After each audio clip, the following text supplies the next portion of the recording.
Olá pessoal, sejam muito bem-vindos a mais um vídeo da Universidade da Química e hoje nós temos a estreia de um quadro novo aqui no canal, que é a Química à Nossa Volta.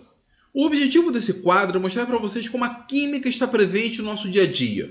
Com basta olhar para um lado, olhar para o outro, que a gente vai ver alguma coisa onde a gente pode aplicar o nosso conhecimento a respeito de química. No vídeo de hoje eu vou falar um pouco a respeito do aço, ou mais especificamente, a força do aço. Antes de começar o vídeo, por favor, dê uma olhada ao redor de onde você está. Só dá uma olhadinha rápida. Se você estiver em casa, e se a sua casa não for uma casa de madeira ou nem um iglu, muito provavelmente ela só está de pé graças à força do aço. O aço está onipresente no nosso dia a dia, na nossa sociedade. Com aço nós podemos fazer inúmeras coisas. Por exemplo, barras de aço, que pode ser utilizada em estruturas, pregos de aço. Aqui, por exemplo, eu tenho um prego de aço. Notem que ele é bem parecido com um prego de ferro, só um pouquinho mais claro, mas ele é bem mais resistente. Além dos pregos, além das barras, a gente consegue fazer, por exemplo, chapas de aço, que tem inúmeras aplicações, cabos de aço, que são bem firmes, bem resistentes. O aço também é utilizado para fazer facas e inúmeros outros instrumentos que precisam da força do aço. E algumas vezes o aço está escondido. Na nossa casa, por exemplo, ele está recoberto pelo concreto, tem um acabamento, ele não está exposto. Mas existem muitas construções que colocam o aço de forma bem exposta, bem explícita. Nós temos pontes, por exemplo, como essa, onde o aço está completamente exposto. Nós temos algumas construções onde o aço está à mostra para dar uma certa beleza mesmo, né, à construção. Outras completamente artísticas. Essa daqui é uma construção feita de aço puro, chamada Cloud Gate. Ela está presente em Chicago e é feita de aço polido. Ela é muito, muito bonita mesmo. Isso daqui é como se fosse um espelho côncavo ou convexo, dependendo do ângulo. E mostra, sobretudo, a beleza do aço e como nós já dominamos bastante a técnica de produção do aço. E aí, não restam dúvidas, a principal característica do aço é a sua resistência, a sua força. Tanto é que os quadrinhos exploram bem isso. O Superman, por exemplo, ele recebe o título de Homem de Aço devido à sua força. Então associam a força inumana do Superman ao aço. Esse aqui é um outro herói, talvez alguns de vocês não conheçam, ele é uma espécie de fanboy do Superman. Ele aparece ali na saga A Morte do Superman, usa uma armadura cibernética que tem um padrão muito parecido com o do Superman, e ele se chama Aço. E esse nome Aço arremete à ideia de força que essa armadura lhe confere. Embora a produção em larga escala do aço tenha se dado ali no meio para o final do século XIX, e vamos ver quem foi o responsável por isso, o aço é conhecido há muito tempo. Por exemplo, os antigos samurais eles faziam espadas de aço incríveis. No mundo todo não existia aço igual o que era produzido no Japão. E era produzido de uma forma extremamente artesanal. Eles utilizavam um aço especial chamado de tamarragane. Esse aço, na verdade, era feito com as areias vulcânicas do Pacífico. Tinha um processo ali que levava semanas para se produzir o aço, mas o aço produzido era de uma qualidade fantástica. As espadas eram praticamente inquebráveis. Diga-se de passagem, tem todo um romantismo por trás disso, né? Se a espada de um samurai quebrava, isso estava associado ao seu coração quebrantado. E aí o anime Rurouni Kenshin, ou Samurai X, como foi conhecido aqui no Brasil, explora bastante isso. Nesse fragmento de episódio nós temos a batalha entre o Kenshin e o Sojiro da saga Juppongatana, e aqui nós vemos a espada do Kenshin quebrando. E aí o motivo da quebra da sua espada tinha a ver com as dúvidas em seu coração, o seu coração quebrantado, não tinha firmeza na sua vontade, então por isso a sua espada quebrou. Então tinha toda essa lenda por trás. No entanto, não resta dúvidas, a espada samurai continha um aço de melhor qualidade possível naquela época. Tanto é que provavelmente a espada mais famosa do mundo, a Excalibur, que foi empunhada pelo rei Arthur, foi empunhada pelo Cid de Capricórnio, pelo Shura de Capricórnio e até pelo Shiryu, ela provavelmente não tinha nada de poder especial. Era uma espada feita com aço de boa qualidade. Porque, diferentemente do Japão, a Europa produzia um aço muito frágil. Então as espadas, no meio das batalhas, acabavam quebrando. A Excalibur provavelmente era uma espada que não quebrava. Porque era mágica? Não, porque simplesmente era um aço de boa qualidade. E aí, pessoal, até agora nós vimos que o aço é forte, o aço é resistente, ele é utilizado para construções do nosso dia a dia, mas isso praticamente todo mundo sabe. Agora, do ponto de vista químico, o que é o aço? Afinal, o nome desse quadro é Química à Nossa Volta, então tem que mostrar o que tem de química no aço. Mas, para entendermos a química por trás do aço, a gente tem que saber o que é o aço. E o aço é o que nós chamamos de uma liga metálica. Ele é a mistura de ferro com carbono. Se eu for meio chato com o termo, liga metálica seria a mistura entre dois metais. Aí nós temos o bronze, por exemplo, o latão e várias outras ligas. O aço é como se fosse uma liga especial. É a mistura de um metal com um ametal. E o aço, obviamente, ele não é produzido pela natureza, né? Nós não encontramos o aço na natureza. Ele é produzido pelo homem. O que é mais interessante é que o ferro também é produzido pelo homem. O ferro metálico não é encontrado na natureza. Ele até é encontrado, mas de uma forma muito rara. Tanto é que não tem nem como a gente levar em conta a quantidade de ferro nativo na natureza. Então, para que nós venhamos a obter o aço, nós primeiro temos que obter o ferro. E o ferro é obtido através, principalmente, desse minério que nós chamamos de hematita. A hematita ela é rica nesse óxido de ferro, especificamente o óxido férrico ou óxido de ferro 3. E é a partir desse óxido que nós conseguimos obter o ferro e, posteriormente, o aço. A partir de agora eu vou mostrar para vocês o processo de obtenção do aço. Mas aí, pessoal, não vou entrar muito em detalhes sobre as condições de produção do aço, aquecimento e coisas do gênero.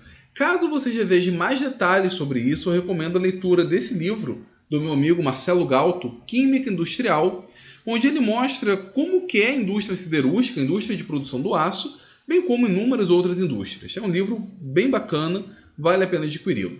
Mas vamos voltar para cá. Então, primeiro de tudo, a gente vai ter que extrair o óxido férrico da hematita, e esse óxido vai passar por uma série de reações de redução. O NOx dele vai diminuir. Para isso, nós utilizamos o monóxido de carbono. O monóxido de carbono, nesse caso, está agindo como um agente redutor. Ele está provocando a redução do ferro. O óxido férrico, então, é convertido no óxido ferroso férrico, que está presente na magnetita, na pedra ímã. O óxido ferroso férrico, de novo, é exposto ao monóxido de carbono, e a partir dele nós conseguimos formar o óxido ferroso. Aqui o ferro já tem NOx 2, eu diminuí o NOx do ferro, ele está reduzindo. Depois o óxido ferroso é exposto mais uma vez ao monóxido de carbono, então nós obtemos o ferro metálico. E aí, pessoal, caso eu queira produzir o ferro, eu paro por aqui. No entanto, como quero produzir o aço, eu tenho que ir além. Essa reação ocorre numa temperatura elevadíssima, acima de 1200 graus Celsius. Essa temperatura é suficiente para derreter o ferro. E aí esse ferro derretido, esse ferro fundido, pode continuar reagindo com monóxido de carbono ou com o próprio carvão mesmo, utilizado ali para aquecer. Com isso é formado um composto bem esquisito, que isso aqui Fe3C. É um composto que apresenta uma proporção de 3 átomos de ferro para cada átomo de carbono, que é chamado de ferro gusa. O ferro gusa não é o aço. Ele é um intermediário para se chegar ao aço. Nos processos industriais modernos, a gente passa pela produção do ferro gusa, porque a temperatura do forno consegue ser suficiente para derreter o ferro. Antigamente, quando eu falo antigamente, antes da Idade Média, a gente não conseguia uma temperatura suficiente para derreter o ferro, e o processo era outro. Uma vez então formado o ferro gusa, a gente vai ter que retirar esse excesso de carbono, porque o carbono presente aqui é muito elevado para o aço. O percentual em massa no ferro gusa de carbono fica em torno de 2 a 4%, considerando as impurezas. No entanto, o percentual de carbono no aço é menos de 2%. Então, esse carbono tem que ser retirado. O processo para retirar o carbono eu vou falar daqui a pouquinho. E aí, quando eu consigo retirar esse excesso de carbono, ficou algo com menos de 2%, na verdade menos de 1,5%, eu tenho o aço. E com isso eu posso classificar o aço de 3 formas. O chamado aço de baixo carbono, que tem um percentual de até 0,25% de massa em carbono, é muito pouco mesmo. Esse é o aço mais frágil de todos, porém ele apresenta uma elevada tenacidade e resistência ao choque. Ele é um pouco mais maleável, então a gente consegue mudar a forma do aço de baixo carbono, porém ele não é tão resistente quanto os outros. Nós temos o aço de médio carbono, que é utilizado, por exemplo, para trilhos de trem, rodas de trem. O seu percentual vai de 0,25% a 0,6%, mesmo assim é muito pouco de carbono. E nós temos o aço mais resistente de todos, que é o aço de alto carbono, onde esse alto carbono vai ali de 0,6% a 1,4%. E aí, sempre que eu escuto esse termo aço de alto carbono, eu lembro de um comercial da extinta TV Manchete das facas Guinso 2000. Não sei se vocês se lembram, os mais novos com certeza não conheceram, mas eu vou deixar aqui para vocês relembrarem. No Japão há muitas maneiras de servir peixe, mas apenas um jeito de cortá-lo. Apresentamos a novíssima Guinso 2000, porque a lenda continua. Mais afiada do que nunca, sua lâmina em aço de alto carbono corta ossos assim. E destrincha frangos com habilidade. Nada impossível para Guinso 2000. De fato, as facas Guinso eram feitas de aço de alto carbono, tanto é que eram muito resistentes. E de fato, o alto carbono, o aço de alto carbono, é utilizado para fazer materiais de corte, principalmente porque eles são capazes de serem afiados e permanecer com seu corte. O segredo da espada samurai residia no fato dela não ser feita de um único tipo de aço. A parte interna da espada era feita de aço de baixo carbono. O aço de baixo carbono é mais frágil, no entanto ele é mais flexível. Ele tem uma tenacidade maior, então ele consegue resistir melhor ao choque. É como se a espada tornasse então mais maleável, conseguisse absorver melhor o choque de outra espada devido à sua parte interna ser constituída de aço de baixo carbono. Mas a parte externa, a parte que deveria cortar, era feito de aço de alto carbono, que é muito mais duro, muito mais resistente e, portanto, poderia ser afiado. E com isso, seria capaz então de cortar o capacete do inimigo, cortar a cabeça debaixo do capacete, enfim, ter a capacidade de corte. Mas por que o aço ele é tão resistente assim? Por que não é igual ao ferro? O que esse pouquinho de carbono é capaz de fazer com o ferro? Para isso, a gente tem que olhar a estrutura interna do ferro, entender como que é o ferro. Esse arquivo aqui ele foi obtido através da difração de raio-x de um cristal de ferro. Ele nos mostra a posição dos átomos de ferro. Esse arquivo especial me foi passado pelo meu amigo, o professor Jackson Rezende, da Universidade Federal Fluminense. Eu gostaria de agradecê-lo muito por ter me enviado esse arquivo CIF. E nesse arquivo nós temos as distâncias entre os átomos, os ângulos entre os átomos. Ele é um arquivo muito importante para nos mostrar a estrutura interna dos materiais. Bom, se nós observarmos aqui nós temos a figura olhando apenas por um ângulo, só que isso daqui são vários átomos de ferro ao longo de várias orientações. A distância entre um átomo de ferro e outro átomo de ferro, não sei se vocês vão conseguir ver aqui, vou melhorar a visualização, está 2,4 angstrom. Essa distância é entre um átomo de ferro e outro. Mas, na verdade, essa estrutura forma alguns buracos que pode-se dizer que tem um diâmetro mais ou menos dessa ordem, um pouco maior. E o que acontece quando nós derretemos o ferro e misturamos com carbono? O carbono é muito pequeno. Ele tem apenas 0,77 angstrom de raio. Então ele pode facilmente ser inserido nesses buracos. Tanto é que o aço ele é chamado de uma liga intersticial, porque o carbono ocupa os interstícios. O interstício, na verdade, é um buraco na estrutura. Vamos voltar para a apresentação, que lá vocês vão entender isso daqui melhor. Bom, pessoal, voltando aqui, essa é a representação dos átomos de ferro. Os átomos de ferro têm uma grande mobilidade, tanto é que o ferro é bem maleável. No entanto, quando nós formamos o aço, Dentro desses buracos, nos interstícios, nós temos a adição de carbono. E esse carbono se liga ao ferro. É como se o carbono amarrasse os átomos de ferro. O ferro ele é maleável como qualquer metal. Então, esses átomos podem deslizar uns sobre os outros. Agora, quando tem um aço, os átomos de carbono como se segurassem esses átomos de ferro e não permitem o seu deslizamento. Logo, faz com que o aço seja muito mais duro do que o ferro. O grande segredo é que essa quantidade de átomos de carbono é muito baixa. Como vimos, ela varia de 0,25 a 1,4. Acima disso, o retículo é como se ele perdesse a sua rigidez, perdesse a sua estabilidade, e o aço com mais do que esse percentual de carbono acaba sendo muito quebradiço. A faixa ótima, então, é entre 0,25 e 1,4% de massa em ferro. Então, é isso o aço. O aço é uma liga de ferro com carbono, onde o carbono ocupa esses buracos, segurando os átomos de ferro.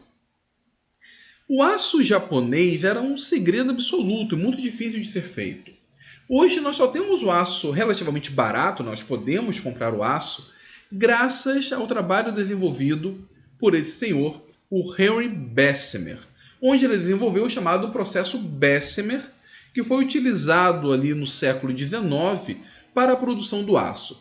Então ele utiliza esse conversor Bessemer para isso, e aí vocês podem ver os detalhes técnicos disso no trabalho lá do Marcelo Galto. Mas basicamente é o seguinte, uma vez formado o ferro gusa tem muito carbono, e esse carbono tem que ser retirado. Para isso, esse conversor tem alguns buracos onde propositalmente vai ser atravessado um fluxo de ar. No ar nós temos o oxigênio.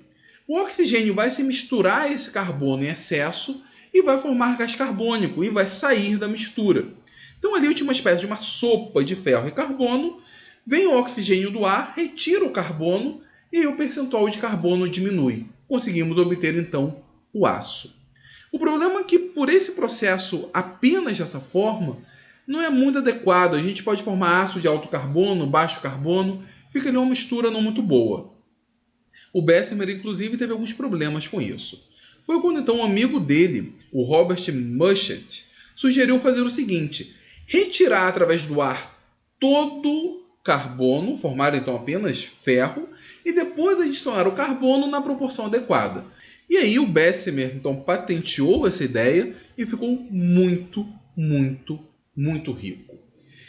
E muitas outras ideias começaram então a surgir a partir da ideia do Bessemer. Agora nós temos aço barato, onde poderia ser construída várias coisas. Mas uma das principais invenções, na minha opinião, feitas com o aço, que nós temos acesso, principalmente os homens, diariamente, foi feita por esse ilustre senhor. Conhecem ele?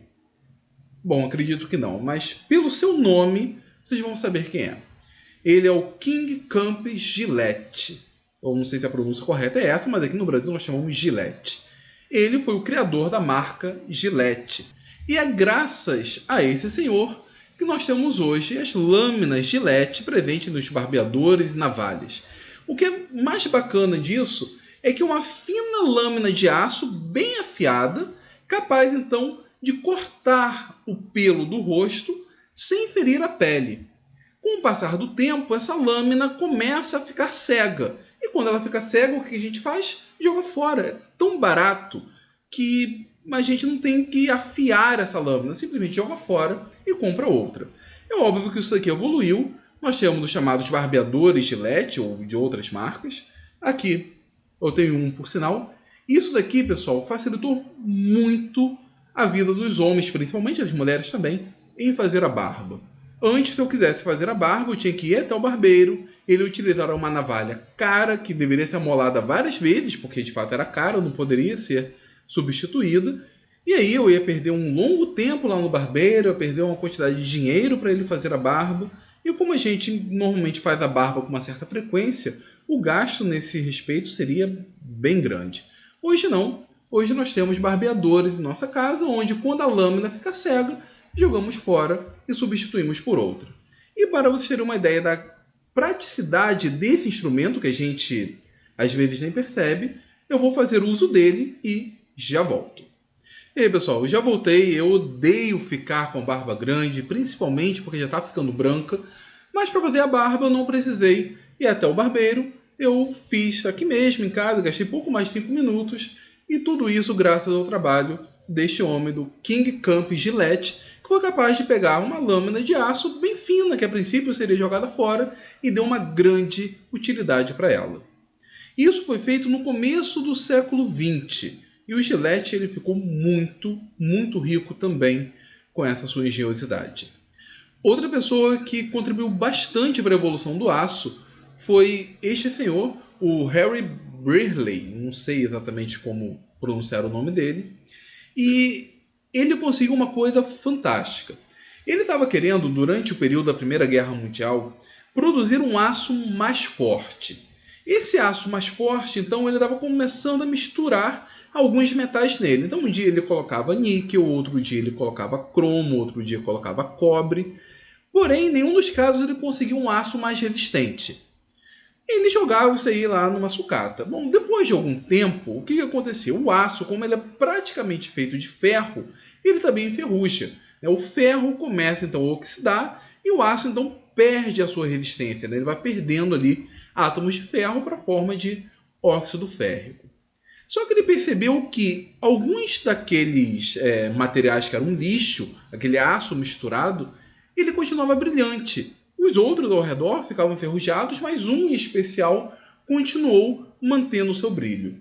Com isso, então, meio que por pura sorte, ele consegue descobrir um aço que não oxidava, um aço que permanecia metálico, brilhante, bonito, e que hoje é muito utilizado, por exemplo, para fazer panelas, para fazer algumas esculturas, para fazer, por exemplo, cordões e pulseiras, como esse daqui, que é o chamado aço inoxidável, popularmente conhecido entre a gente como inox, o aço inox. Mas o que é o aço inoxidável, né? Por que ele é tão diferente assim? Por que ele não enferruja? Na verdade, a mistura especial que o Brearley fez foi com o cromo. Porque quando eu tenho ferro e carbono, normalmente, esse aço acaba enferrujando. Leva mais tempo do que o ferro, porém acaba enferrujando e com isso ele perde a sua estrutura, ele precisa ser pintado. Agora, quando ele adicionou cromo, o aço permaneceu inoxidável. Na verdade, não é que o aço era inoxidável. O que acontece? A superfície do metal, do ferro e do cromo ficavam expostas ao ar. Porém, o cromo ele oxida muito mais facilmente do que o ferro.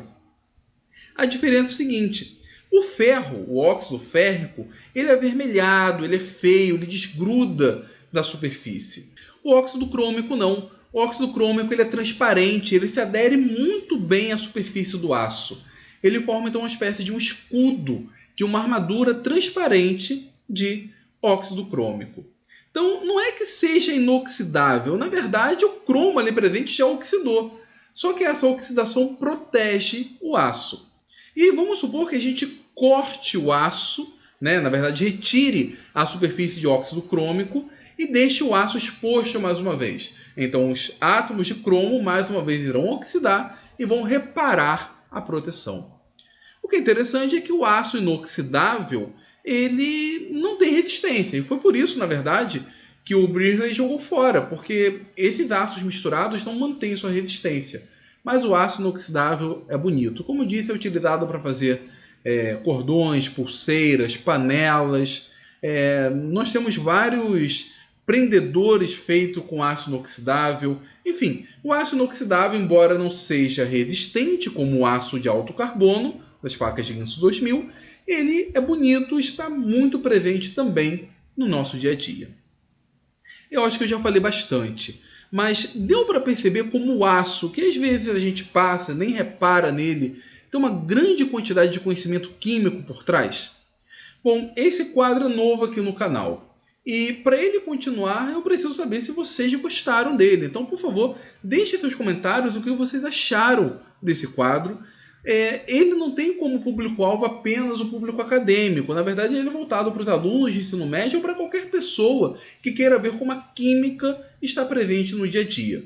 Então, eu conto bastante com o apoio da divulgação de vocês, dando o seu like, compartilhando suas redes sociais. Enfim, eu preciso saber se vocês gostaram desse quadro e se de fato ele vai atingir o número de pessoas o qual espero que ele atinja. No mais, se você for novo por aqui, não se esqueça de se inscrever no canal. Em breve eu devo escrever um post falando sobre esse mesmo assunto lá no site, no www.universidadedaquimica.com.br. Não deixe de fazer uma visita lá no site, se inscrever na newsletter do site para receber as atualizações em sua caixa de e-mail. Enfim, mais uma vez, muito obrigado mesmo pela atenção e até a próxima do Universidade da Química.